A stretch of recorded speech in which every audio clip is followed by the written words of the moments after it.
بسم اللہ الرحمن الرحیم۔ السلام علیکم ورحمۃ اللہ وبرکاتہ۔ محترم جناب ماجد صاحب، شینشین پر تشریف فرما جناب محمد علی شبیر صاحب، سابقہ وزیر، سابقہ رکن اسمبلی و سینئر سیاسی قائد ریاست تلنگانہ و مشیر حکومت تلنگانہ، جناب خواجہ وراثت علی صاحب، ولایت علی صاحب، صدر Telangana union of working journalist union, جناب قمر الدین صاحب، سابقہ صدر نشین اقلیتی کمیشن، جناب بزرگ جناب فاروق ارغلی صاحب، سینئر صحافی، جناب بشارت علی صاحب، اسٹرکچرل انجینئر، جناب سرینواس ریڈی صاحب، جناب امر صاحب، آج کی اس محفل میں موجود سینئر صحافی، میں جناب ماجد صاحب کا شکریہ ادا کرتا ہوں کہ انہوں نے مجھے یہاں پر آنے کی دعوت دی اور اردو جرنلسٹ کے اس ایوارڈ فنکشن میں مجھے مدعو کیا۔ اور ماشاءاللہ جو صحافی آج اس دنیا میں نہیں ہیں، جنہوں نے اردو کاز کے لیے بڑی محنتیں کی، جستجو کی، قربانیاں دی، ان کے نام سے آپ نے یہاں پر صحافیوں کو ایوارڈ دیا۔ فیض محمد اصغر صاحب کے نام سے، تبسم فریدی صاحب کے نام سے، ہمارے عزیز دوست مرحوم حبیب علی جیلانی صاحب کے نام سے، فیض محمد اصغر صاحب کے نام سے، پھر یہ تمام ایوارڈز آپ نے دیے ہیں، اور جناب ایم اے رحیم صاحب کے نام سے، اور N R I award senior صحافی جناب کے این واصف صاحب کو دیے۔ میں مبارکباد دیتا ہوں آپ تمام کو کہ آپ نے اردو کاز کے لیے، اردو زبان کو بچانے کے لیے، اردو زبان کو مضبوط کرنے کے لیے اس طرح کے اقدامات، اس طرح کے فیصلے، اور اس طرح اردو صحافت کو، اردو صحافیوں کو ان کا مقام دلانا، میں سمجھتا ہوں کہ یہ اردو زبان کے کاز کے لیے بہت ہی نہایت اور اہم ہے۔ اور ساتھ ہی ساتھ آپ جانتے ہیں کہ ہمارے آئین، بھارت کا سمویدھان 22 زبانوں کو ریکگنائز کرتا ہے، جس میں اردو بھی شامل ہے، اور ہمارے ملک میں 121 زبانیں ایسی ہیں جو 4000 سے 10,000 لوگ بھی اس کو بولتے ہیں۔ اور ہمارے ملک کے آئین کی خوبصورتی یہ ہے کہ ہمارا آئین کی دفعہ 30 یہ کہتی ہے کہ اگر آپ ایسی زبان بولتے ہیں جو اکثریتی طبقے کی زبان سے مختلف ہو، تو آپ کو آئین اس بات کی اجازت دیتا ہے، جو بنیادی حق ہے، فنڈامنٹل رائٹ ہے، کہ آپ اپنے پسند کے ادارے بھی قائم کر سکتے ہیں۔ پھر ہمارے آئین کی دفعہ 29 یہ کہتی ہے کہ آپ اپنی تہذیب کو، اسکرپٹ کو، زبان کو آپ اس کا تحفظ کر سکتے ہیں۔ پھر ہمارے آئین کی دفعہ 350 یہ کہتی ہے کہ بنیادی تعلیم، پرائمری اسکول کی تعلیم کی زبان آپ اپنی مادری زبان میں اس کو ہونی چاہیے۔ یہ بہت ہی ہمارے آئین میں جو ہمارے بزرگوں نے بنایا ہے، اس کو ہم کو یاد رکھنی بہت ضرورت ہے۔ میں یقیناً شبیر صاحب نے ہم اور آپ کو یہ بتایا ہے کہ ہماری سرحدوں پر ہمارے پڑوسی ملک پاکستان کی طرف سے دہشت گردی کے حملے بھی ہو رہے ہیں، اور پاکستان کی طرف سے خاص طور سے کشمیر میں، جموں کشمیر میں، راجستھان میں، پنجاب کے جو بارڈر علاقے ہیں، وہاں پر پاکستان اپنے ڈرونز بھیجا رہا ہے۔ اور بڑی بدبختی کی بات ہے کہ پونچھ میں قریب 16 لوگوں کی موت ہوئی ہے، اور آج میں جب آ رہا تھا تو ہمارے فورن سیکرٹری کی پریس کانفرنس میں کہا گیا کہ راجوری کے اے ڈی سی جناب تھاپا صاحب کی بھی موت ہوئی ہے۔ اور ہم یہ بھی جانتے ہیں کہ پونچھ میں وہاں پر ایک مولانا ہے، ان کی بھی موت ہوئی ہے، اور پونچھ میں سکھ گردوارے پر بھی حملہ ہوا ہے، اور بہت سے سویلین لوگوں کی بھی وہ زخمی ہیں، موتیں ہوئی ہیں۔ تو ہم تمام ان کو تعزیت پیش کرتے ہیں، اور یہ بڑی تکلیف دہ بات ہے کہ جو لوگ ہم سے ٹوٹ کر اس ملک کو توڑ کر گئے ہیں اور 75 سال سے بار بار بھارت میں یہاں پر بھارت کو کمزور کرنے کے لیے، یہاں پر ہندو مسلم نفرتوں میں اضافہ کرنے کے لیے، بھارت کو ڈیسٹیبلائز کرنے کے لیے انہوں نے کوئی کسر نہیں چھوڑی ہے۔ اور میں تو یہ کہوں گا کہ لوگ پارٹیشن کے بارے میں بہت سی باتیں کرتے ہیں، مگر میرا ماننا یہ ہے کہ جو شرارت کرنا چاہتے تھے وہ توڑ کر چلے گئے، جو امن پسند تھے وہ ٹھہرے رہے یہاں پر۔ تو یہ حقیقت ہے اور اس حقیقت کو ہم کو سمجھنے کی ضرورت ہے۔ صبح میں دیکھ رہا تھا تو ہمارے پڑوسی ملک کی جانب سے کیا بہت سی باتیں ہوئی، مگر آپ کو ہمارے پڑوسی ملک کے بارے میں جان کر حیرت ہوگی کہ وہاں پر وہ اردو کو تو اپنی زبان مانتے ہیں مگر اس کو آفیشیل لینگویج کا سٹیٹس نہیں دیتے۔ یہاں ہم نے دیا ہے 20 زبانوں میں، اور وہاں پر صرف 7% لوگ اردو زبان بولتے ہیں اور وہاں پر قریب 40% لوگ پنجابی زبان کو بولتے ہیں۔ یعنی وہ جو سٹیٹس آج بھارت نے اردو زبان کو ان 22 لینگویجز کو ریکگنائز کیا جس میں اردو بھی شامل ہے، وہ پڑوسی ملک کے اس میں نیٹو لینگویج کا ان کو سٹیٹس نہیں دیا گیا ہے۔ میں جب یہاں پر آ رہا تھا جو بات آپ سے عرض کر رہا تھا تو پاکستان نے اب جو نیا حملہ کیا اس کا نام انہوں نے رکھا ہے کہ بنیاناً مرصوصاً، مانے یہ قرآن شریف کی الصف سورت کی آیت نمبر 4 ہے، جس میں اللہ یہ کہہ رہا ہے کہ تم اللہ سے محبت کرتے تو ایک سیسا پلائی دیوار کی طرح کھڑے ہو جاؤ۔ مگر اتنے جھوٹے ہیں یہ پاکستان کی آرمی، ان کا اسٹیبلشمنٹ۔ اگر آپ اسی سورے میں دیکھیں گے تو اس سورے کی آیت نمبر 2 میں اللہ فرما رہا ہے کہ تم کیوں ایسی بات کہتے ہو جو کرتے نہیں۔ اس کے بعد یہ آیت آ رہی ہے۔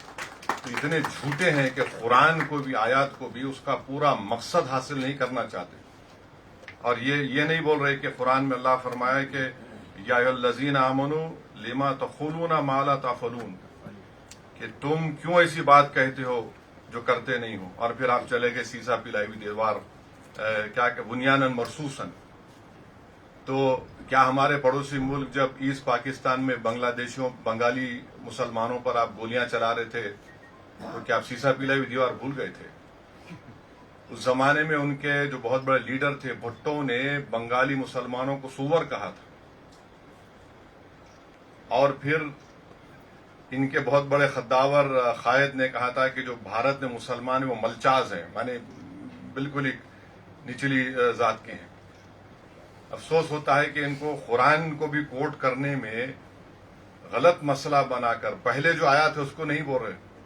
اللہ کیا فرما رہا قرآن میں کہ تم کیوں ایسی بات کہتے ہو جو کرتے نہیں ہو، وہ سورۃ الصاف کی آیات ہے۔ اب بول رہے سیسا پلائی ہوئی دیوار۔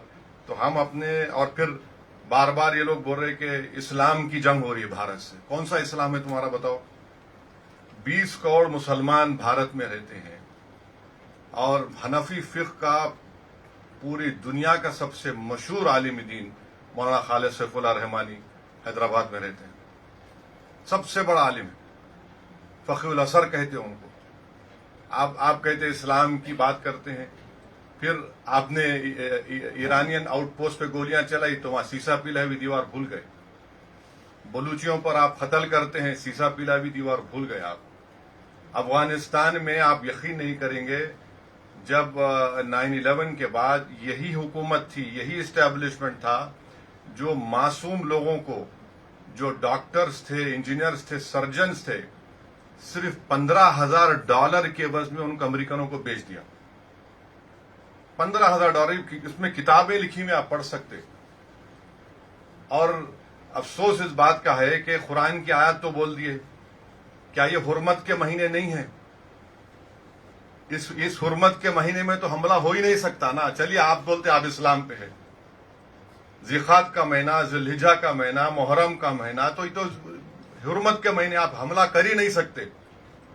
آپ تو اسلام کا پرچم لے کر جو جھوٹے دعوے کرتے، تو آپ نے حملہ کیا، اور آپ نے پونچھ میں 14 لوگوں کی جو موت ہوئی اس میں 4 معصوم 10 سال کی عمر کے مسلم بچے تھے۔ حرمت کے مہینے میں آپ حملہ کر رہے ہیں. اب میرے بولنے کے بعد بولیں گے نہیں نہیں ہم دفاع میں کر رہے ہیں. ارے 75 سال سے تم دفاع کر رہے ہو. یہاں پر لمبینی پار گوکل چاٹ میں جو حملے ہوئے وہ کیا تھے بتائیے. پھر دلسکھ نگر میں بم بلاسٹ ہمارے شہر میں ہوا, کیا تھے. اور پھر یہ بولنا ہے کہ اسلام کا نام لے کر, ان لوگوں کو یہ نہیں معلوم کہ حیدرآباد میں جو جامع نظامیہ ہے اس کو حضرت مولانا انوار اللہ شاہ فاروقی رحمۃ اللہ علیہ رسول اللہ صلی اللہ علیہ وسلم کے حکم پر مدینے سے نکل کر حیدرآباد آ کر اس مدرسے کو قائم کیا. یعنی آپ یہ بولنا چاہ رہے کہ آپ ہی اسلام پر ہیں اور 20 کروڑ مسلمان جنت میں نہیں جائیں گے. آپ یہ بولنا چاہ رہے کہ ہمارے تمام جتنے علماء ہیں, چاہے وہ دیوبندی مسلک کے ہوں, بریلوی مسلک کے ہوں, چاہے اہل حدیث ہوں, چاہے شیعہ ہوں, آپ ہوتے کون ہیں بھائی؟ اسلام کو کیوں لے کے آ رہے؟ آپ ایک جارحانہ موقف 75 سال سے بھارت میں کر رہے ہیں. آپ وہاں سے دہشت گردوں کو بھجا رہے ہیں اور آپ یہاں پر پونچھ میں آپ مار رہے ہیں. آپ اب تو گرجا گھر کو بھی آپ نے نقصان پہنچا دیا. ایک ہمارے آندھرا پردیش کے ایک بہادر سپاہی کی بھی اس میں ہلاکت ہوئی ہے. تو یہ بار بار, اچھا آپ کو جان کے حیرت ہوں گی کہ جماعت اسلامی پاکستان کا چائنیز کمیونسٹ پارٹی سے اگریمنٹ ہے. جماعت اسلامی پاکستان, جماعت اسلامی ہند نہیں, جماعت اسلامی پاکستان کا چائنیز کمیونسٹ پارٹی سے اگریمنٹ ہے. اور اسلام کی بات کرتے آپ, کہاں وہ دہری ہے اور کہاں توحید کی بات, کہاں ماؤ اور کہاں ہمارے اولیاء اللہ. جماعت اسلامی پاکستان کا اگریمنٹ ہے چائنیز کمیونسٹ پارٹی سے. آپ اسلام کی بات کر رہے ہیں مگر آپ جو چائنا کے زنجیانگ میں جو قتل و غارت گیری مسلمانوں سے ہو رہی, آپ ایک زبان پہ نہیں آتا آپ کے. تو یہ ان کا اصلی مقصد رہا اور ہم ان کو بولنا چاہ رہے کہ آپ یاد رکھو کہ ہمارے پاس جو علماء کرام بھارت میں ہیں اور جو اہل دل یہاں پر ہیں وہ ایک نہیں کئی مرتبہ رسول اللہ صلی اللہ علیہ وسلم کا دیدار کر چکے اور دیدار کرتے رہیں گے. یہ کیا بات بتاتا ہے؟ اور آپ اسلام کا نام لے رہے ہیں. کون سا اسلام؟ آپ پہلگام میں آپ تھوڑی دیر کے لیے سوچئے کہ عورتوں کو الگ کرنا, بچوں کو الگ کر کے کلمہ پڑھو تم ہندو ہو یا مسلم, گولی ماریں گے. مانے جو لوگ بچ گئے وہ زندگی بھر کا زخم اپنے ساتھ لے کے جئیں گے وہ لوگ. اب ہوتے کون ہیں کرنے والے؟ یہ اسلام اور ایک نام لے کر ایک جنگ نہیں کر رہے ہیں. یہ صرف بھارت کو ہمیشہ پریشان کرنے کے لیے 75 سال سے حرکتیں کر رہے ہیں. جو شریر تھے وہ توڑے ملک کو, جو امن پسند تھے اس ملک میں رہ گئے. تو ان کا یہ بار بار اسلام اسلام, تمہارے پاس کیا ہے بابا؟ ہمارے پاس اللہ کے رسول صلی اللہ علیہ وسلم کا عاشق احمد رضا یہاں پر ہے. ہمارے پاس خواجہ ہند الولی ہے. ہر بار تم تو اچھا بھیک منگے ہیں یہ لوگ, یقین کرو افیشیل بھیک منگے ہیں پاکستانی. IMF سے لون لے رہے جا کے $1 بلین کا. آپ 75 سال سے آپ نے کیا کیا؟ کس نے آپ کو مجبور کیا IMF کا لون لینے کے لیے؟ اور افسوس کی بات یہ ہے کہ IMF کا لون لے رہے ہیں اور یہ انٹرنیشنل, میرے کو مانے یہ انٹرنیشنل مانیٹری فنڈ نہیں, یہ انٹرنیشنل ملیٹنٹ فنڈ دے رہے ہیں پاکستان کو, استعمال کریں گے. اب آپ دیکھیے یہ USA ہے, جرمنی ہے, جاپان ہے, کیسا ہے لوگ اس کو اگری کر رہے ہیں, جبکہ ہماری زمین پر, ہمارے گھروں پر, ہمارے سپاہیوں پر حملے ہو رہے ہیں اور ان کو 1 بلین کیا ہے کا لون ملا رہا ہے. تم حکومت تم چلانا تو دور کی بات, تم کو اکانومی چلانا نہیں آتا تمہارے کو. کیا ہے تمہارے پاس؟ وہاں سے بیٹھ کے آپ بول رہے اسلام یہ اسلام وہ, کوئی کچھ نہیں ہے. یہ صرف ان کی جارحانہ غلط پالیسی ہے. یہاں پر امن کو بگاڑنے کے لیے, یہاں پر ہندو اور مسلمانوں میں نفاق پیدا کرنے کے لیے, اور ان کو یہ بات پسند نہیں آتی. آپ اندازہ لگائیے کہ بھاولپور اور مریدکی میں حملہ ہوا تو جو شخص امریکہ میں ٹیررسٹ ہے, حافظ عبدالرؤف, یہ LAT کے صدر کا بیٹا, وہ نماز جنازہ پڑھا رہا. اس کے پیچھے وہ بینڈ آرگنائزیشن لوگ کھڑے, ان کے پیچھے پاکستان کی فوج کھڑی ہوئی ہے. تو آج بھی آپ کل رات میں ہم دیکھے سری نگر کے ایئرپورٹ کے قریب ڈرونز آ گئے. تو آپ اور ہم حیدرآباد میں بیٹھ کر اندازہ بھی نہیں کر سکتے، بلکہ بھارت کے دوسرے مقامات پر جو لوگ بیٹھے ہوئے ہیں وہ اندازہ بھی نہیں کر سکتے کہ کیسے بہادری کے ساتھ ہماری فوج ان کا مقابلہ کر رہی ہے، اور کیسے بہادری کے ساتھ اور صبر کے ساتھ جموں کشمیر کے بارڈر پر بسنے والے لوگ، پنجاب کے بارڈر پر بسنے والے لوگ اور راجستھان کے بارڈر پر بسنے والے لوگ جو ہمت سے ان تمام مصائب اور مشکلات کا سامنا کر رہے ہیں. اور ہم ان کو بتانا چاہیں گے کہ ہمارے رسول صلی اللہ علیہ وسلم نے ہم کو ایک تعلیم دی کہ تم کسی سے جنگ مت کرو. یہ حدیث ہے، یہ تم کسی سے جنگ مت کرو، مگر اگر کوئی تم سے جنگ کرتا ہے تو ثابت قدم رہو. تو ہم کو اب ثابت قدم رہنا ہے. یہ سوال کوئی ہندو مسلمان کا، عیسائی کا، بودھ کا نہیں. یہ سوال دو قومی پارٹی کانگریس اور بی جے پی کے، ان کو بھی، ان دونوں قومی پارٹیوں کو اپنی تو میں ختم کرنی چاہیے. سوال یہ ہے کہ ہم کو ایک سیسا پی دیوار کی طرح ایسے ملک کے خلاف کھڑے ہونا ہے جو ساری دنیا کے لیے خطرہ ہے، بلکہ کبھی نہ کبھی کسی وقت پہ اس دنیا کو، اس دنیا کے ذی اثر لوگوں کو، ان کے لیڈرز کو طے کرنا پڑے گا کہ کیا اس ملک میں نیوکلیر بام رکھنے کی اجازت دی جا سکتی ہے. ان کے پاس جو نیوکلیر بام ہے اس کو ڈسارم کرنے کی ضرورت ہے، اس کو ختم کرنے کی ضرورت ہے. اور بار بار آپ بول رہے ہیں، کمینگی کی حد یہ ہے کہ سری نگر میں دواخانوں کو نشانہ بنایا گیا. اور یاد رکھیے، وہ جو پونچھ کے مولانا کو جو انتقال ہو گیا، جو شہید ہو گئے، ان کو ایک ہندو ایم ایل سی نے اپنی گاڑی میں بٹھا کر اسپتال پہنچایا. اب یہ اور بات ہے کہ ہمارے گودی میڈیا نے کہہ دیا کہ ارے نہیں وہ مولانا کو، وہ پاکستان کے وہ فلاں تھے. تو ہم کو یہ کوشش کرنا ہے کہ ہم پورے لوگ ایسے وقت میں اپنے سیاسی اختلافات کو سے اٹھ کر جب ہم اپنی فوج کے پیچھے کھڑے رہیں اور فوج بے باکی سے مقابلہ کرے، اور پاکستان کا جھوٹا پروپیگنڈا، یہ گرا دیے وہ گرا دیے، انہوں کچھ نہیں گراتے، انہوں خود انشاءاللہ گریں گے، دیکھیں گے آپ. اور یہ ہونا چاہیے. یہ بار بار اس طرح سے دھمکی دینا، بار بار آ کر تنگ کرنا، بار بار آ کر ملک میں پریشانی پیدا کرنا، اور ان لوگوں کی وجہ سے آپ میری بات سے متفق ہوں گے، کئی مسلمان جیلوں کو چلے گئے. 8 سال 7 سال جیل میں رہ کر نکلے وہ لوگ، بچے، وہ ان کا تو وہی نہیں ہے پھر. تو اس لیے میں سمجھتا ہوں کہ ہم لوگ متحد رہیں، اور جو لوگ شرارت کرنا چاہ رہے ہیں، جو لوگ خواہ یہ نفرت پیدا کرنا چاہ رہے ہیں، وہ بھی باز آئیں. ہماری دونوں نیشنل پارٹی سے اپیل کرتے ہیں کہ آپ اپنی تو میں بعد میں کر لو، پہلے فوج کے پیچھے ہم کو کھڑے رہنا ہے. اور یہ جو بار بار مداخلت پاکستان کی طرف سے کی جا رہی ہے، ہماری سرکار نے کہہ دیا کہ ہم اپنے انٹینڈڈ آبجیکٹیوز کو حاصل کر لیے. اگر آپ ایسکیلیٹ کریں گے تو ہم پیچھے نہیں ہٹیں گے.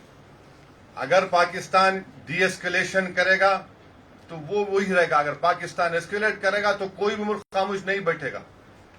اور میں یہ سب جو بار بار میں یہ کہہ رہا ہوں، کسی کی محبت میں نہیں کہہ رہا ہوں. یہ وطن میرا ہے. ہم اس وطن میں، ہماری ماں کی پیٹ سے اس وطن میں پیدا ہوئے، اور جب انشاءاللہ ایمان کے ساتھ ہم جائیں گے اس دنیا سے تو ہم اسی وطن کی آغوش پہ جائیں گے، چاہے میں ہوں یا شبیر صاحب ہو یا آپ تمام ہوں.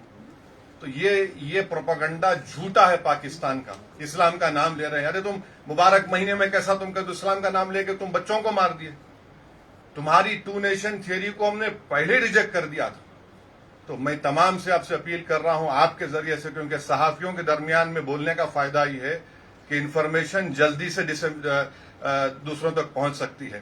تو میں پھر سے جناب ماجد صاحب کا شکر گزار ہوں کہ آپ نے ماشاءاللہ ایک بہت بڑے فنکشن کا انعقاد عمل میں لایا. اور ماجد صاحب، آخر میں آپ کو ایک بات کہوں گا کہ خواتین کو بھی ایوارڈ دیجیے. خواتین کو بھی اردو کے ایوارڈ دیجیے. آپ پورے مرد حضرات کو دے رہے ہیں، ایسا نہیں ہے. خواتین بھی بہت آپ کی جرنلزم میں ہیں، ان کا بھی آپ خیال رکھیے. یہ کیونکہ آپ کو اور ہم کو گھر کو جانا پڑتا ہے، تو یہ اس بات کا خیال ہے کہ بہت بہت شکریہ. السلام علیکم.